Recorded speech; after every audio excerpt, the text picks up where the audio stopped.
All right, y'all, welcome to the Scott Horton Show. I'm the director of the Libertarian Institute, editorial director of Antiwar.com, author of the book Fool's Errand, Time to End the War in Afghanistan, and the brand new Enough Already, Time to End the War on Terrorism. And I've recorded more than 5,500 interviews since 2003, almost all on foreign policy, and all available for you at scotthorton.org. You can sign up for the podcast feed there, and the full interview archive is also available at youtube.com/Scott Horton Show.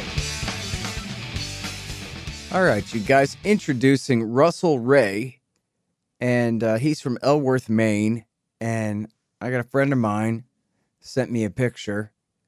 I guess he was there visiting, and he met Russell with his sign where he's been standing every Sunday since 2002 in the run-up to Iraq War II.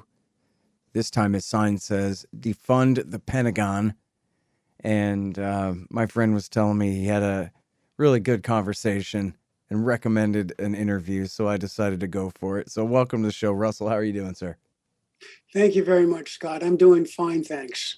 Happy to have you here. So you've been standing out there protesting ever since 2002. Were you always an anti-war activist before that? Well, I have been, going back to my time in high school when I was became aware of what war was about somewhat.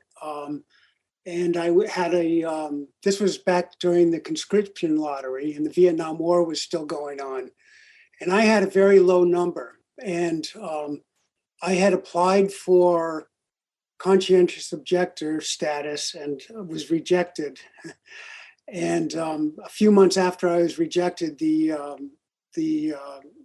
conscription lottery ended, but I never intended on going.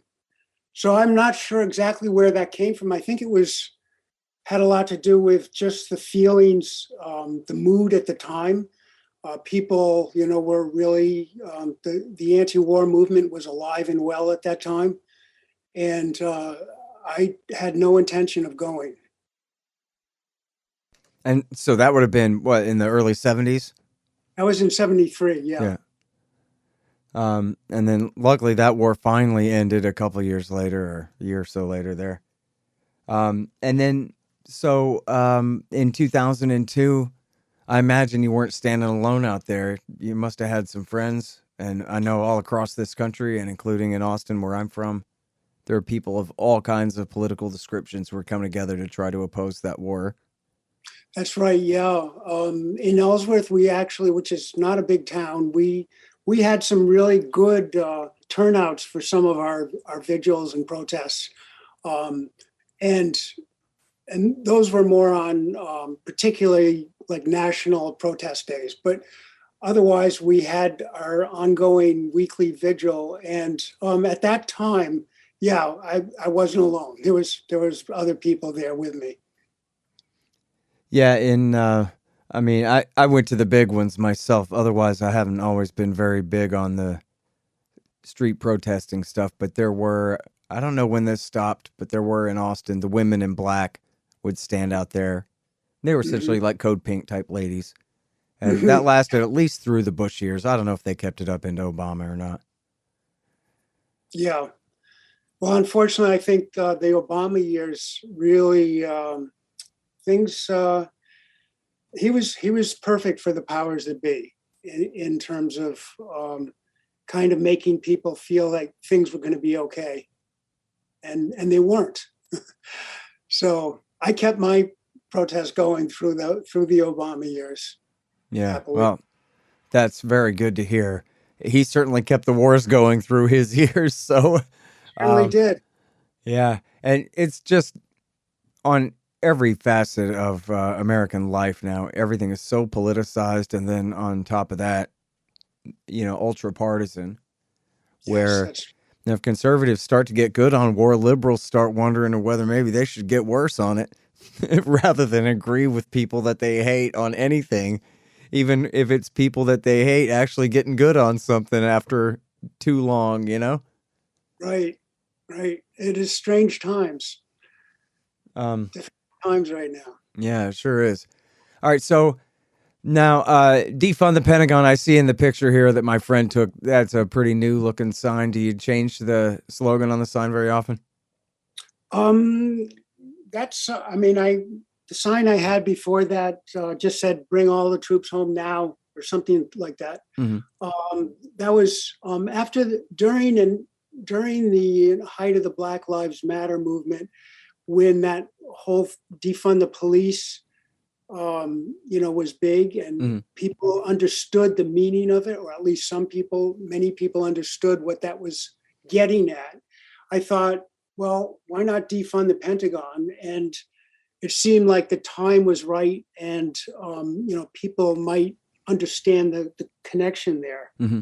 So that's when I made the sign. Yeah.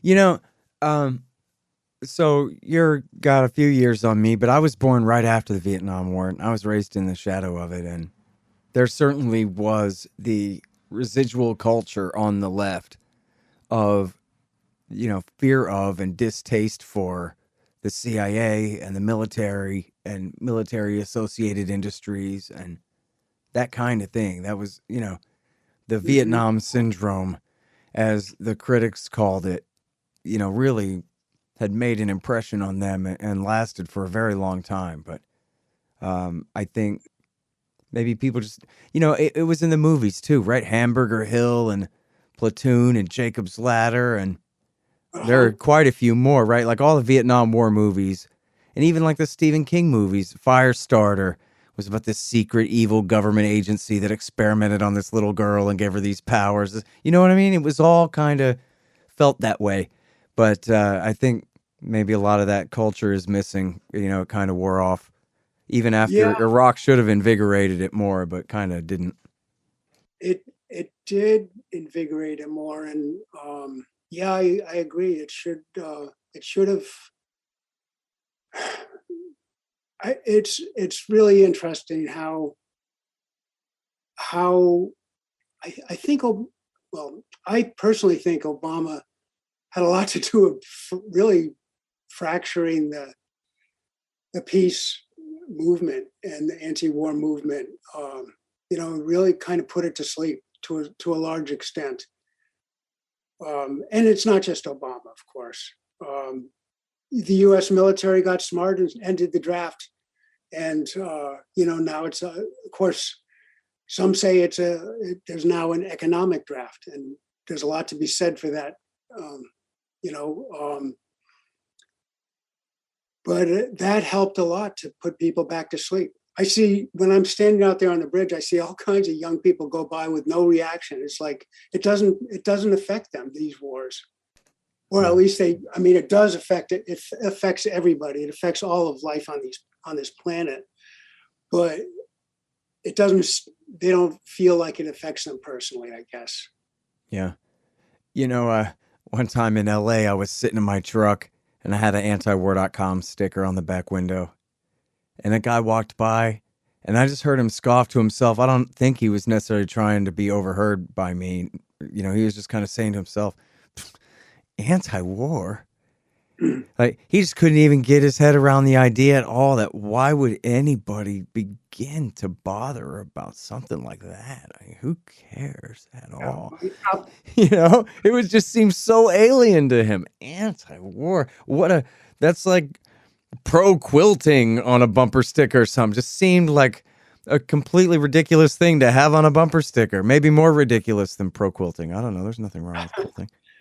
Yeah, that You know what is I mean, though? It no, seemed completely bananas to him. Like, what are you even talking about? yeah. Well, it's I'll tell you, we've heard a lot of a lot of very strange comments coming from people driving by us on the bridge, and some people just. I mean, we've been called communists and go back home and everything. It's they don't people don't. I don't think they get it, and I'm Yeah. not sure why. Well, certainly the people driving by don't, but do you have any good stories of meeting people and talking to them and changing some minds? It's interesting. I had a young guy approach me on the bridge.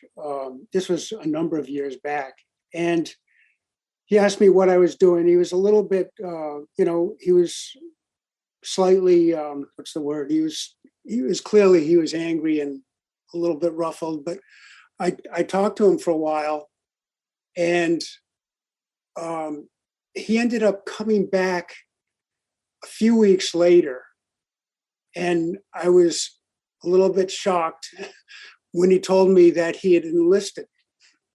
So he was going off to the wars, and or I don't know if he was going off to the wars, but he had enlisted in the military, and he may have gone off to the wars. So that was a little surprising to me, because I was trying to, when I was talking to him, I was trying to get him to understand that U.S. wars they really have almost nothing to do with defending Americans anymore, and how much damage they do to people and the environment. And he wouldn't accept it, I guess. So that was a little surprising to me that he ended up doing that. Yeah, I that's hope, disappointing. yeah, I'd love to know where he is now, and how he's doing, and what he thought, what he ended up thinking of his time in the military. Yeah, well, I hope it didn't go too bad for him. But I Well, I know hope. that in my experience, it seems like, the idea of joining the military and being in the army and all that, it almost has nothing whatsoever to do with what is America's foreign policy right now, who is the president right now, or Mhm. is he and are his men making good decisions right now or not? But it's more about like, well, my uncle was in the military, and Mhm. so you know what I mean, or just I need a job, or it's the college. I've heard a lot of army guys just say, "Hey, it's just a job." Like if Mhm. people say, "Oh, thank you for your service," it's just a job. Uh-huh. Yeah, And so it I doesn't think, matter which country we're invading. You know what I mean? It doesn't matter. It's a whole separate issue. and I think a lot of them just kind of, I mean, certainly the many of the people, I think, who enlisted after 9/11 did, they just think it's the patriotic thing to do. And I think a lot of them actually honestly believe that they're doing the right thing and they're defending the country. But I think they're very badly misinformed. Yeah. All right. Now, Ed told me that you brought up, and I saw actually that you have this group, the Citizens Opposing Active Sonar Threats. And this is something I heard about the first time a long time ago, and I very rarely hear about it. But I guess first time I heard about it was probably 20, 25 years ago in the 90s about new, more powerful sonar on submarines creating major problems for sea life and causing whales and dolphins to be beached and all this kind of thing. So I was just wondering if you could tell us about your group and any progress you made there. Well, I actually didn't know anything about it until 2000, the year 2000. And I had, I'm an artist, and that's what I do when I'm not doing my activism. And at the time I was running a gallery, I had a woman stop in, and a lot of my artwork involved, I've done a lot of work that is about whales and dolphins, because I just grew up loving them. And I was lucky because this woman happened to be somebody by the name of Marcia Green, who runs the Ocean Mammal Institute. And she has filed a number of lawsuits against the Navy and for their sonar use. And she told me about it. And at the time, she was organizing a conference on the sonar right in College of the Atlantic, which is very close to where I live. And she invited me to go. So I went to the college, I went to the conference, learned a lot. And shortly, right afterwards, I said, I got to do something about this. And I started Citizens Opposing Active Sonar Threats. And, you know, being a, being an artist, I'm not from a scientific background or anything. And sonar is very technologically oriented. I'm not. So, but basically, as I've said in some of my comments on Navy sonar projects, um, you don't have to be a rocket scientist to understand when you're blasting this extremely loud noise into the oceans, it's going to impact the creatures that live there. And it's having, it's really having a serious impact.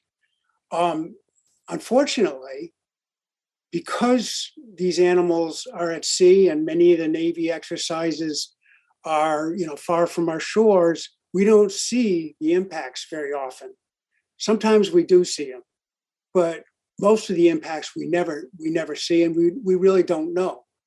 But I believe there's a lot of dead animals on the bottom of the ocean that people never know about, never seen, and I think it's having very serious and this is not just affecting whales and dolphins.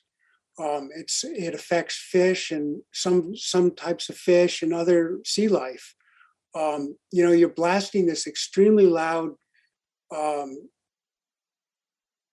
sound energy through the water, and the water is a great conductor of that noise, especially the low frequency sonar, which can travel for very great distances, literally for thousands of miles, and it's affecting a lot of creatures in the oceans.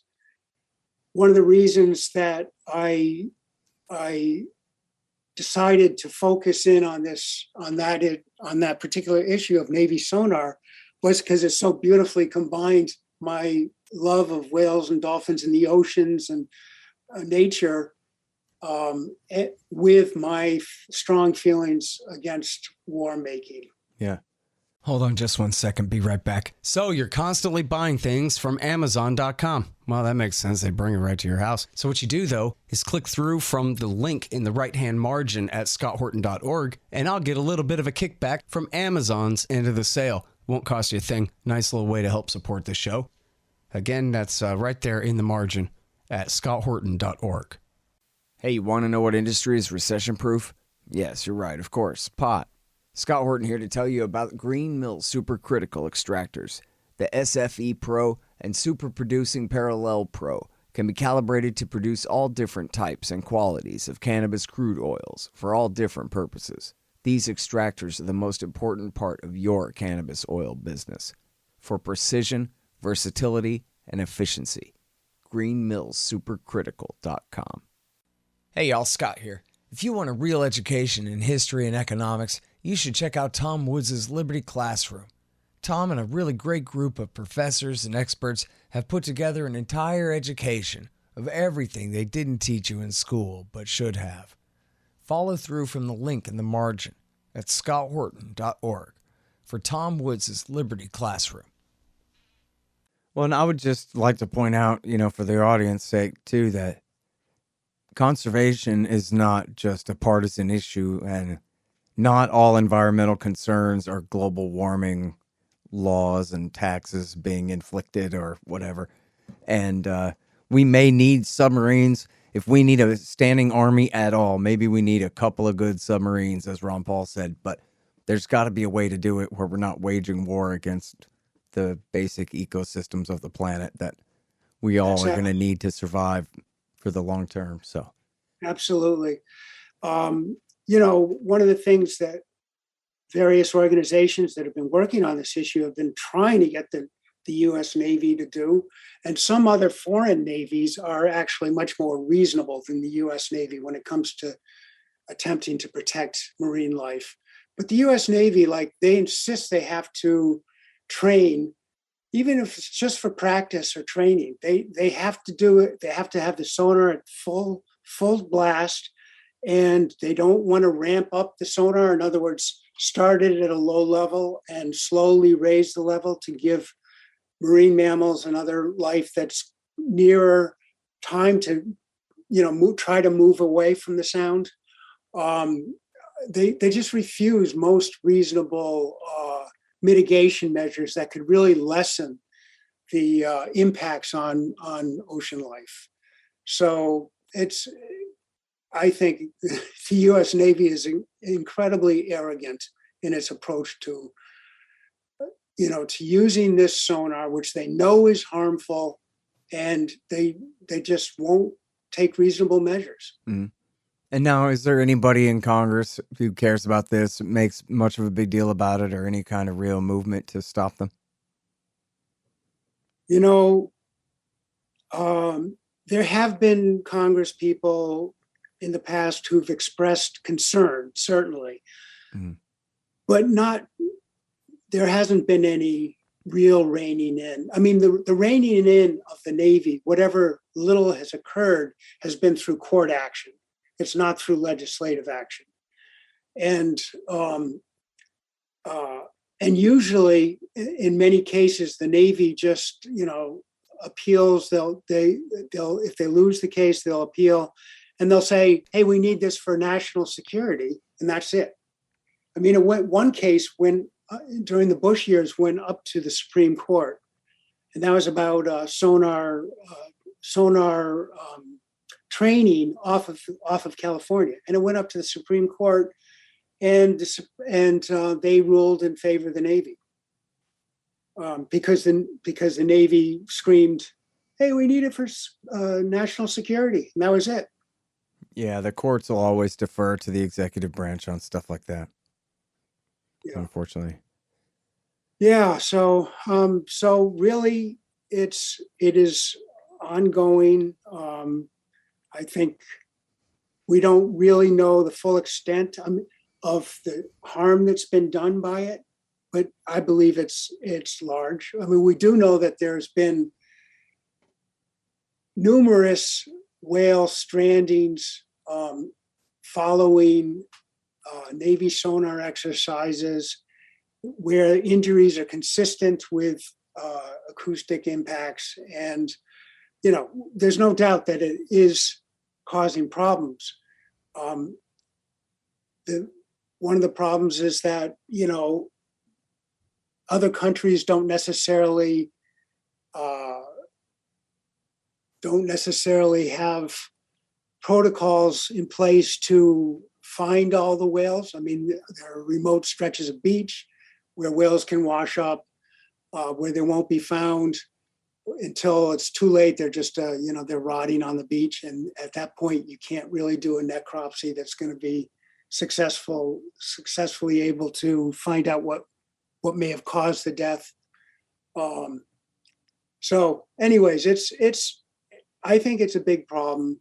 Right now, what I've been working on mostly, aside from my anti-war work, is I live in Maine, and as you mentioned, and we have a whale here that migrates up and down the East Coast. It's called the North Atlantic right whale, and it's one of the most critically endangered of all the whale species.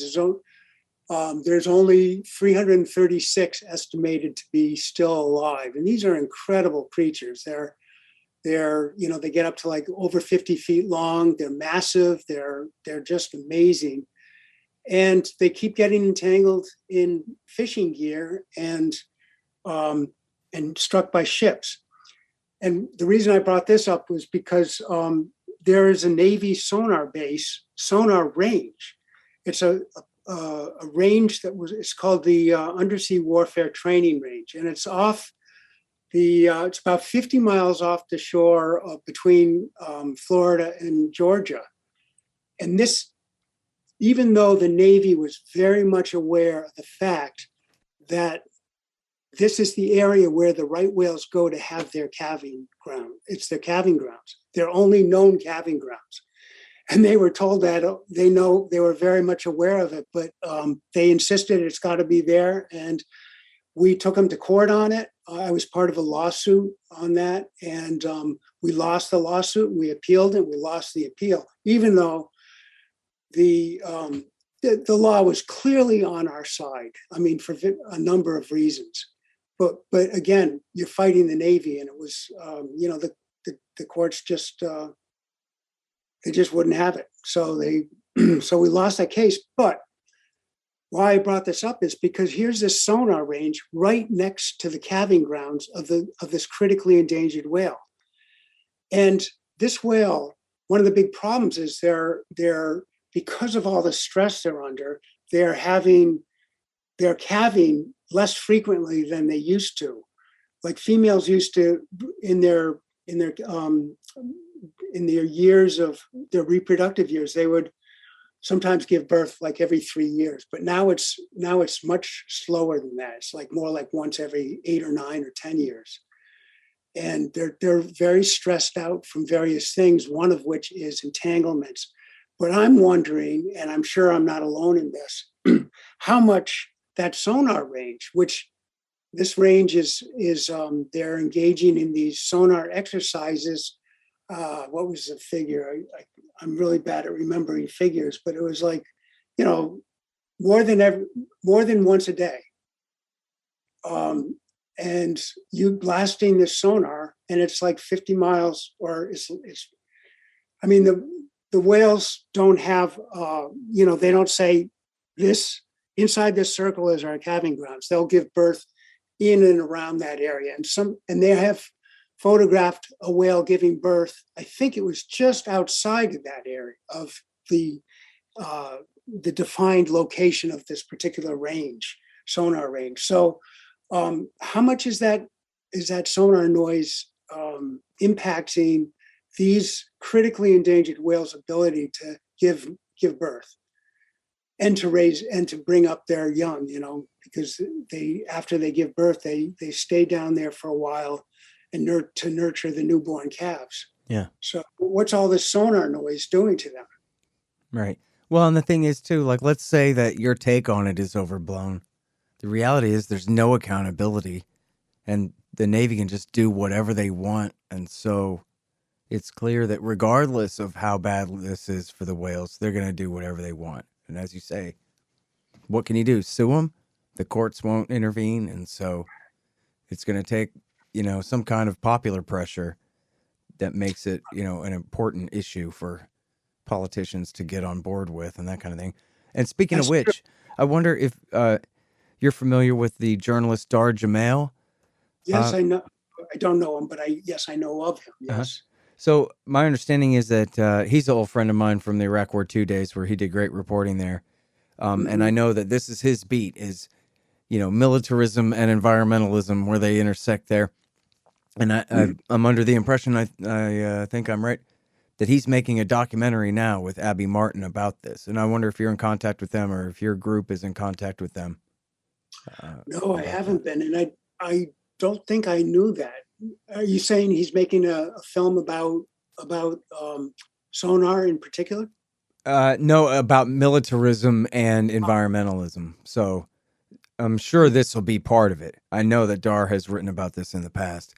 Yeah, I'm aware. But this is going to tackle all different kinds of pollution and all their fossil fuel use and all the rest of that, I'm sure. Right. But just, I was thinking, you should make sure that your group is in contact with them, and you put your best scientist forward or whatever to be interviewed and that kind of thing, if you can. Well, like I said, we don't, my group is a very small group, and actually recently, in all honesty, it's been me alone, but, and I'm not a scientist, but there are other groups that are working on this that have really very knowledgeable people who understand the sonar technically, et cetera. Yeah. Well, you need to get your recruitment up. I'm one to talk, though. But yeah, I'll tell you. I mean, I you did mention though earlier about the expert opinion of some specialist lady, didn't you? Marcia Green, are you talking about? Yeah, I think so. The woman who told me about the sonar. Yeah. Yeah. Mm-hmm. So. Yeah, I will let her know. Yeah. Okay, cool. Just want to make sure that they got all the best people to represent the case there when they put their thing out. I know they're doing some fundraising for it and that kind of thing. Mm-hmm. Okay. And environmentalism in general and all its little parts have all been very much politicized too, between left and right. But conservation is the old term for environmentalism, and it was the kind of word that conservatives could agree with. Yeah, conservation. That's the kind of thing that hunters are into. That's environmentalism for Marlboro men. It's okay to be against environmental devastation. Doesn't make you a commie or a hippie. to be worried about the Navy killing whales unnecessarily, or any of these things. So, despite all the hype about global warming one way or the other, there are a lot of issues here that people of all persuasions ought to be able to agree on, I agree. Yeah. Yeah, absolutely. All right. Yeah. Well, listen, I really appreciate you coming on the show. It's been very interesting, and I wish you the best of luck up there getting people's heads straight. Well, thank you, Scott. I appreciate it. And I really appreciate you inviting me on. Yeah. All right. Well, have a great day. Okay, you too. Thanks. All right, you guys. That is Russel Wray in Ellsworth, Maine. And you'll find him out there protesting every Sunday against the war. And he is the director of Citizens Opposing Active Sonar Threats as well. The Scott Horton Show, Anti-War Radio, can be heard on KPFK 90.7 FM in LA, APSradio.com, antiwar.com, scotthorton.org, and libertarianinstitute.org.